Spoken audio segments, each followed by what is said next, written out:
মেয়ের হাতে বাবা খুন, বাবার রক্তাক্ত লাশের সামনে বসে ফেসবুক লাইভে মেয়ে। এমনকি বাবাকে খুন করে 999-এ ফোন করে নিজেই হত্যার কথা জানান। বৃহস্পতিবার ভোরে সাভারের ভাড়া বাসা থেকে ওই তরুণীকে আটক করে পুলিশ। ছোটবেলায় মাত্র 5 বছর বয়সে মাকে হারায় জান্নাত জাহান শিফা। এরপর থেকে বাবাই মেয়েকে লালন পালন করে। শিফার বয়স এখন 23।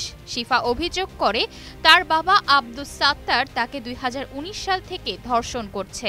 এই অভিযোগে বাবার বিরুদ্ধে সে মামলাও করে 2023 সালে। সেই মামলায় সাত্তার দীর্ঘদিন কারাগারে ছিলেন। জামিনে মুক্তি পাওয়ার পর তিনি সাভার পৌর এলাকার মজিদপুর কাঁঠালবাগান মহল্লায় মেয়ের সাথেই থাকতেন এবং মামলা তুলে নিতে মেয়েকে চাপ দিতেন।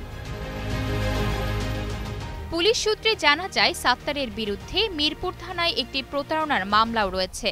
তবে বাবাকে কুপিয়ে হত্যার কারণ হিসেবে ফেসবুক লাইভে এসে শিফা বলেন, মেয়েদের রেপ করার সময় ভিডিও করার খুব শখ ছিল তার বাবার। সেই ভিডিও ভাইরালের হুমকি দেওয়া হয়েছে বলে দাবি করেন তিনি। তাই রাগে ধারালো অস্ত্র দিয়ে বারবার কুপিয়ে বাবাকে হত্যা করে শিফা। ঘটনার ভিডিও ইতোমধ্যেই সামাজিক যোগাযোগ মাধ্যমে ছড়িয়ে পড়েছে, যা দেশ জুড়ে ব্যাপক আলোড়ন সৃষ্টি করেছে। শিফা ও তার বাবা সাত্তার একসঙ্গেই একই বাসায় থাকতেন। যে ফ্ল্যাটে তারা থাকতো সেখানে আরও দুটো মেয়ে সাবলেট ভাড়া থাকতো। আশেপাশের প্রতিবেশীরা বলছেন, মেয়ে দুটির সাথে শিফার অনৈতিক সম্পর্ক ছিল। তাতে বাধা দেওয়াতেই শিফা তার বাবার সাথে এরকম ঘটনা ঘটায়।